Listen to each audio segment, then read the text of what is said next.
अपने दिमाग को कंफ्यूजन का भूचाल नहीं बनाना। ऐसा कौन है आप में से बेटा जो ये चीज नहीं जानता? तो बेटा मुझे धूप से बचाने के लिए छाता चाहिए, सिंपल सी बात है। हेलो बडीज, कैसे हैं आप लोग? आई होप आप लोग बहुत अच्छे होंगे और आपकी जो नीट की प्रिपरेशंस हैं वो बहुत बढ़िया जा रही होगी। तो आई होप कि आप सब ने फर्स्ट चैप्टर तो पढ़ ही लिया होगा। और बच्चों का सबसे बड़ा सवाल होता है कि चैप्टर पढ़ने के बाद हाउ विल वी आइडेंटिफाई कि हमारा चैप्टर कितना अच्छे से हुआ है, और अच्छे से होने के बाद भी वो नीट पर्सपेक्टिव से हुआ है या नहीं हुआ है। तो ये सारी चीज़ों को जानने के लिए मैं आपकी आफियत मैम लाई हूँ आपके लिए विथ बडी एजुकेशन आपके PYQs। यस, हम बात कर रहे हैं प्रीवियस 5 ईयर क्वेश्चंस की, ताकि आपको पता चले कि आपने कितना अच्छे से पढ़ा है आपका चैप्टर और वो आपके टारगेट के लिए वो बिल्कुल सही है या नहीं। ठीक है, यस मैं टारगेट की बात कर रही हूँ, अटेम्प्ट की बात नहीं कर रहे हैं, बिकॉज हमारा टारगेट है नेक्स्ट नीट का। ओके, तो आज जो हम चैप्टर लेकर आए हैं दैट इज लिविंग वर्ल्ड, जहाँ पर हम प्रीवियस 5 ईयर क्वेश्चंस की बात करने वाले हैं फ्रॉम 2021 टू 2025। चलो तो फिर हम पहले से शुरू करें, क्योंकि बच्चों को ये रहता है ना कि पिछले साल क्या आया था, फिर उसके पिछले साल क्या आया था। तो बेटा हम है ना ऐसे चलेंगे, इधर से लेकर लास्ट तक चलेंगे। ठीक है, तो हम 2025 से शुरू करेंगे, कहाँ तक जाएंगे? हम 2021 तक जाने वाले हैं। तो let's quickly move to the first question. ठीक है, हमारा फर्स्ट क्वेश्चन हमें ये बोलता है lecithin, a small molecular weight organic compound found in living tissues is an example of. सबसे पहले बेटा क्वेश्चन में जो हमें पूछा है लेसिथिन के बारे में, तो इफ आई टॉक अबाउट बेटा लेसिथिन, तो पहले तो मुझे ये पता करना है कि लेसिथिन क्या है। तो lecithin is basically a compound form of lipid. अब अगर मैं इसे कंपाउंड फॉर्म ऑफ लिपिड की बात कर रही हूँ तो बेटा मेरे पास यहाँ पर लिपिड है प्लस फॉस्फेट है। अच्छा, कहाँ पर मिल रहा है? ऐसा कुछ मोटा मोटा अंदाजा लग पा रहा है आप लोगों को? यस, सेल मेम्ब्रेन, एग्जैक्टली ये हमें सेल मेम्ब्रेन में मिल रहा था, याद आ रहा है, जहाँ पर हमें फॉस्फोलिपिड्स के फॉर्म में मिल रहे हैं। तो lecithin is basically a compound form of phospholipids. तो ऑप्शन इज बी। तो हमारा आंसर क्या है बेटा? Option B. Okay, moving to the next question. Hint to always cut DNA molecule at a particular point called recognition sequence and it consist of. अब यहाँ पर हमें दो चीजें बेटा, ठीक है, क्वेश्चन में क्या लिखा है पहले उसकी गहराई में जाओ। तो हमारे पास क्या पूछा है? हिंट 2 के बारे में पूछा है। ठीक है, फिर वो बोल रहा है कि DNA मॉलिक्यूल कट कर रहा है, कहाँ से कट कर रहा है? एट अ पर्टिकुलर प्लेस, और उस पर्टिकुलर प्लेस को हम क्या बोल रहे हैं बेटा? रिकॉग्निशन सीक्वेंस के नाम से जान रहे हैं। तो पहले तो हिंट 2 क्या है वो समझो। तो बेटा हिंट 2 इज अ रेस्ट्रिक्शन एंडोन्यूक्लिएट। मैं क्या बोल रही हूँ? Hint 2 is a restriction endonuclease. ठीक है, अब यहाँ पर बेटा हम क्या बात कर रहे हैं कि रेस्ट्रिक्शन एंडोन्यूक्लियस क्या होता है? Basically it is an enzyme. Enzyme वो है जहाँ पर DNA के एक स्पेशल सीक्वेंस पे, कि वो उसका एक स्पेशल है कि मैं 6 बेस पेयर के बाद कट करूंगी, 8 के बाद कट करूंगी, 9 के बाद कट करूंगी। ठीक है, तो ये वाली जो हिंट 2 एंजाइम है ये एक स्पेशल सीक्वेंस के बाद कट करती है। ठीक है, स्पेशल सीक्वेंस मतलब ये हमारे पास always it cuts after 6 base pairs. ठीक है, 6 बेस पेयर के सीक्वेंस के बाद ही ये कट करती है। तो अगर मैं हिंट 2 के बारे में आपको और थोड़ी जानकारी दूं तो hint 2 was the first endonuclease enzyme. ठीक है, जिसमें सबसे पहली जो एंजाइम थी दैट वाज हिंट 2। ठीक है, तो आंसर में देख लो, हमारे पास बेस पेयर का सीक्वेंस पूछा है, किसके बाद कट कर रहा है? That is 6 base pair. कहाँ लिखा दिख रहा है? ऑप्शन नंबर बी में। तो अगर मैं यहाँ पर आंसर की बात करूँ तो यहाँ पर भी हमारे पास option number B. Okay, moving to the next question. The capacity to generate a whole plant. ठीक है, अब मेरे पास पूरा का पूरा एक प्लांट खड़ा हो रहा है। होल प्लांट कहाँ से आ रहा है? ये होल प्लांट हमारे पास किसी भी एक सेल से आ रहा है। ठीक है, तो अगर मैं बोलूँ कि मेरे पास एक सिंगल प्लांट सेल जो है वो मेरे पास पूरा का पूरा एक प्लांट बॉडी को फॉर्म कर रहा है, तो ये एक डेफिनेशन पूछिए बेटा, तो हमारे पास ये प्रॉपर्टी कौन सी होती है? This property is totipotency. This property is totipotency. देखो ऑप्शन में कहाँ दिखाई दे रहा है आपको totipotency? Okay, option number A. तो यहाँ पर आंसर क्या है बेटा? हमारे पास option number A. Okay, next question. Given below are 2 statements. Okay, talking about बेटा स्टेटमेंट क्वेश्चन, हमारे पास जब भी स्टेटमेंट क्वेश्चन आते हैं तो पहले अलग अलग करके पढ़ो, दोनों को साथ में नहीं पढ़ना और अपने दिमाग को कंफ्यूजन का भूचाल नहीं बनाना। ठीक है। तो हमारे पास क्या है बेटा, स्टेटमेंट नंबर 1 अलग है, स्टेटमेंट नंबर 2 बिल्कुल अलग है, ठीक है। बाद में रिलेट करना है, जो भी करना है बात की बात है, पहले पढ़ो दोनों स्टेटमेंट्स क्या हैं। तो पहले हम स्टेटमेंट नंबर 1 पढ़ते हैं। Statement number 1 says BT toxins are insect group specific and coded by a gene cry1ac। पहली बात, बीटी टॉक्सिन की बात की जा रही है। बीटी टॉक्सिन मतलब बैसिलस thuringiensis के बारे में बात की जा रही है। तो bacillus thuringiensis is a specific type of, हमारे पास एक टॉक्सिन होता है जो बैक्टीरिया से निकला है, बैसिलस thuringiensis से, ठीक है। वो ये बोल रहा है कि ये मेरे पास स्पेसिफिक इंसेक्ट रेजिस्टेंट को कर रहा है कि हमारे पास ऐसे एंजाइम्स है कि अगर सपोज करो कि मुझे किसी चीज से तकलीफ है, ठीक है, तो मुझे उस तकलीफ से बचाने के लिए या मुझे कोई चीज़ नुकसान पहुंचा रही है तो मुझे उस चीज़ से बचाने के लिए मेरे पास एक प्रोटेक्टर आएगा and that protector will be specific. अगर मुझे धूप लग रही है तो बेटा मुझे धूप से बचाने के लिए छाता चाहिए, सिंपल सी बात है, या सनस्क्रीन लगा लूंगी अपनी स्किन को प्रोटेक्ट करने के लिए, ठीक है। तो जो हमारे पास जिस भी चीज़ से तकलीफ हो रही होती है हम उस चीज़ को रिमूव करने के लिए उसका समाधान सॉल्यूशन ढूंढ रहे होते हैं। तो यहाँ पर अगर मुझे स्पेसिफिक इंसेक्ट से दिक्कत है तो हमारे पास यहाँ पर एक स्पेसिफिक टॉक्सिन्स आ रहे हैं, दैट इज बीटी टॉक्सिन्स। अब इसके लिए जो जीन कोड कर रहा है दैट इज cry1ac। इसके अलावा cry2ab भी उसके लिए कोड कर रहा होता है, बट यहाँ पर हमें cry1ac के बारे में बोला उसने, ठीक है। तो बिल्कुल सही है कि हमारे पास जो बीटी टॉक्सिन है वो स्पेसिफिक जीन के थ्रू कोड कर रहा है, दैट इज cry1ac। तो statement 1 is right.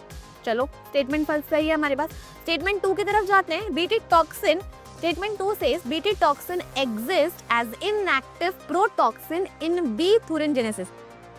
Same BT का उन्होंने वो पहले बी का शॉर्ट फॉर्म लिख दिया, thuringiensis लिख दिया बाद में, बराबर बोल रहा है BT toxin exist as inactive protoxin, ठीक है, इनएक्टिव फॉर्म में है, क्लियर। चलो ये मान लिया कि हमने इतनी लाइन जो है वो सही बोल रहा है।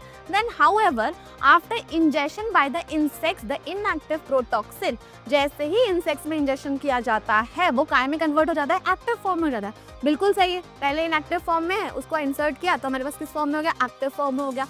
पर ये बोल रहा है ड्यू टू, क्यों होता है ये एक्टिव फॉर्म में कन्वर्ट, बिकॉज यहाँ पे एसिडिक पीएच होता है इंसेक्ट के गट का। बिल्कुल गलत बेटा, इंसेक्ट के गट में हमें एल्कलीन पीएच देखने को मिलता है, इसीलिए अगर यहाँ पर एसिडिक की जगह पर मैं एल्कलीन लिख रही होती या मुझे एल्कलीन पीएच क्वेश्चन में दिया होता then statement 2 would be right, but यहाँ पर एसिडिक दे दिया है, ठीक है। तो हमारे पास स्टेटमेंट 2 कैसा हो जाएगा, गलत।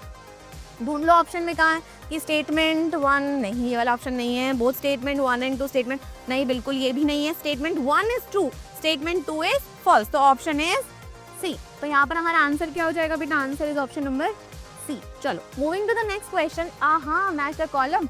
चलो मैच द कॉलम की बात करें बेटा, तो मैच द कॉलम में टाइम बहुत वेस्ट होता है, तो हमें इतना टाइम वेस्ट नहीं करना है, हमें वो वाली टर्म के पीछे जाना है सबसे पहले जो हमें बहुत वेल वर्स्ड हो, ठीक है। अब जैसे यहाँ पर अगर मैं देखूँ तो यहाँ पर सैक्रोमाइसिस सेरेवेसी, ऐसा कौन है आप में से बेटा जो ये चीज नहीं जान रहा, हम बचपन से पढ़ रहे, ईस्ट का दूसरा नाम है सैक्रोमाइसिस सेरेवेसी। यहाँ पर हम ईस्ट की बात कर रहे हैं और ईस्ट की बात आगे तो हमें पता है बेकर्स ईस्ट, फर्मेंटर्स ईस्ट, ये सारी चीजें आ जाती है। तो यहाँ पर देखो फर्मेंट इथेनॉल, तो बी का हमारे पास क्या आ जाएगा, बी का ऑप्शन नंबर 1। चलो हमारे पास बी का ऑप्शन नंबर 1 हो गया। दूसरा देखते हैं, अब ढूंढो तुम्हें क्या मैच करता हुआ दिखाई दे रहा है। स्ट्रेप्टोकोकस दिखाई दे रहा है और यहाँ पर स्ट्रेप्टोकाइनेस दिखाई दे रहा है, बिल्कुल वर्ड मैच हो रहे हैं। तो यहाँ पर हमारे पास डी का क्या हो जाएगा बेटा, डी का ऑप्शन नंबर 2 हो जाएगा। चलो ढूंढो फटाफट ऑप्शन में कहाँ देखने को मिल रहा है, डी का ऑप्शन नंबर 2 इसमें और इसमें दिखाई दे रहा है, बी का ऑप्शन नंबर 1 इसमें और इसमें दिखाई दे रहा है। तो ए तो हमारे पास कट हो गया, ना ए हो सकता है और ना बी हो सकता है। अब सी और डी में कंफ्यूजन है, अब देखो और क्या मैच कर सकते हैं। तो बेटा यहाँ पर हमें क्लॉस्ट्रीडियम ब्यूटाइलिकम, अच्छा हाँ देखो यहाँ दिख रहा है ब्यूट्रिक एसिड और यहाँ दिख रहा है ब्यूटाइलिकम, दिख रहा है कुछ मैच कर रहा है, तो दैट इज वेयर जहाँ पर हमें मैच करना है। तो हमारा हो जाएगा ए का 3rd, मैच कर लो अब जरा फटाफट से, ए का 3rd, हाँ ऑप्शन नंबर सी। तो यहाँ पर बेटा जब भी मैच द कॉलम हमारे पास आते हैं तो हमें जो जितना ज्यादा थोड़ा सा रिलेट करता हुआ जो आपको जल्दी क्लिक करे वहां पर सबसे पहले जाना, ठीक है, एकदम से रश नहीं करना है। चलो लास्ट वाले ऑप्शन के बारे में बात कर लेते हैं। बेटा हमारे पास ट्राइकोडर्मा पॉलीस्पोरम है, आंसर तो हमें पता चल गया, but still let's talk about it. Trichoderma polysporum बेटा हमने chapter number 2 that is biological classification, जहां पर हमने इम्परफेक्ट फंजाई, आपको याद होगा ड्यूटेरोमाइसिटीज में हम पढ़ रहे होते हैं, जिसका एक हमारे पास बहुत ही इंपॉर्टेंट एग्जाम्पल है दैट इज ट्राइकोडर्मा पॉलीस्पोरम, जिससे हमारे पास साइक्लोस्पोरिन ए बन रहा होता है। साइक्लोस्पोरिन ए इज बेसिकली हमारे पास वो वाला ड्रग जिससे आप मंदहोश हो जाते हैं, ठीक है। चलो तो यहाँ पर हमारा आंसर क्या है बेटा, answer is option number C. Okay, moving to the next. ओहो, एक और स्टेटमेंट क्वेश्चन जो हमारे पास नीट 2022 में आया है। अब बेटा यहाँ पर हमें दिख रहा है पूरे के पूरे की के फीचर्स दिखाई दे रहे हैं मुझे तो, ठीक है। जो हमने की डेफिनेशन आज तक पढ़ रखी है, सारे फीचर्स उन्होंने यहाँ पे बढ़िया से लिख कर दे दिए हैं। चलो पहला स्टेटमेंट पढ़ते हैं। Keys are based on similarities and dissimilarities. बिल्कुल सही, जो की होती है हमारे पास बेसिकली सिमिलैरिटीज और डिससिमिलैरिटीज के ऊपर बेस कर रही होती है। बिल्कुल सही ऑप्शन है। चलो ठीक है, फर्स्ट हमारे पास स्टेटमेंट सही है। की is analytical in nature, analyse पर डिपेंड कर रही है। सिमिलैरिटीज और डिससिमिलैरिटीज हम तभी तो देख पा रहे हैं। बिल्कुल सही है।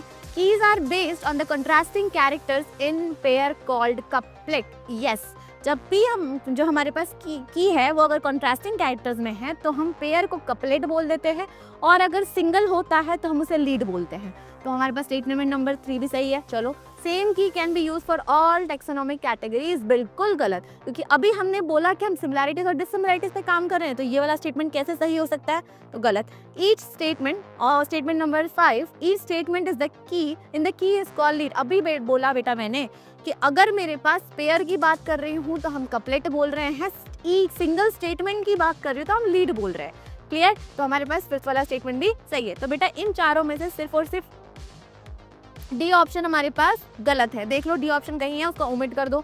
चलो ऑप्शन नंबर ए में डी है, इसको हटा दो। दूसरा देख लेते हैं, हमारे पास ए सही है, बिल्कुल सही है, बी सही है, सी सही है, ई सही है। तो हमारे पास यहाँ पर ऑप्शन नंबर डी आ जाता है। तो यहाँ पर हमारे पास आंसर क्या है बेटा, option number D. Okay, next. Okay, यहाँ पर बेटा हमारे सारे क्वेश्चंस होते हैं। तो यहाँ से आपको एक आइडिया लग गया होगा अभी तक कि जैसे नीट हमारे पास आगे बढ़ता चला जा रहा है, हमारे पास क्वेश्चंस का जो क्राइटेरिया है बेटा थोड़ा सा हाई होता चला जा रहा है। तो वहाँ पर हमें सिर्फ और सिर्फ ऐसा नहीं पूछ रहे हैं कि वो डायरेक्ट लिविंग वर्ल्ड से पूछ रहे हैं, लिविंग वर्ल्ड को वो और भी बाकी के चैप्टर्स से रिलेट कर रहे हैं, ठीक है, कि आपकी अंडरस्टैंडिंग कितनी अच्छी है, वो आपकी अंडरस्टैंडिंग को टेस्ट कर रहे हैं, ठीक है। तो यहाँ पर आपको सिर्फ लिविंग वर्ल्ड को एज लिविंग वर्ल्ड नहीं देखना है, आपको उसे सबसे रिलेट करना है। और ये मत सोचना कि इसका वेटेज कम है तो हम इस पर कम ध्यान देंगे। बेटा अगर 4 मार्क्स भी हैं तो दैट मीन्स एक क्वेश्चन है 4 मार्क्स, बिल्कुल ध्यान रखना। 4 मार्क्स भी हमारे लिए बहुत इंपॉर्टेंट होते हैं,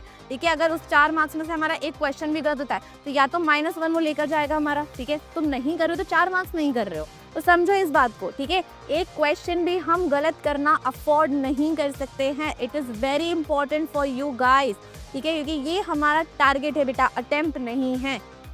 बाकी और भी आपके चैप्टर्स के हम लेकर आ रहे हैं आपके साथ। जितने भी चैप्टर्स हैं आपके, सारे चैप्टर्स के PYQs होंगे, प्रीवियस 5 ईयर क्वेश्चन हम मिलकर सॉल्व करेंगे, उनके कॉन्सेप्ट देखेंगे, ठीक है। हम कहाँ टाइम सेव कर सकते हैं, कहाँ हमें थोड़ा एक्स्ट्रा टाइम लगता है, वो सारी बातें हम इस पूरी सीरीज में डिस्कस करने वाले हैं। क्लियर? चलो, इसके अलावा और भी सारे चैप्टर्स इसके बाद सारी की सारी लिस्ट में आने वाले हैं। तो stay tune with me, your biology mentor Afiyat ma'am, only on Buddy education.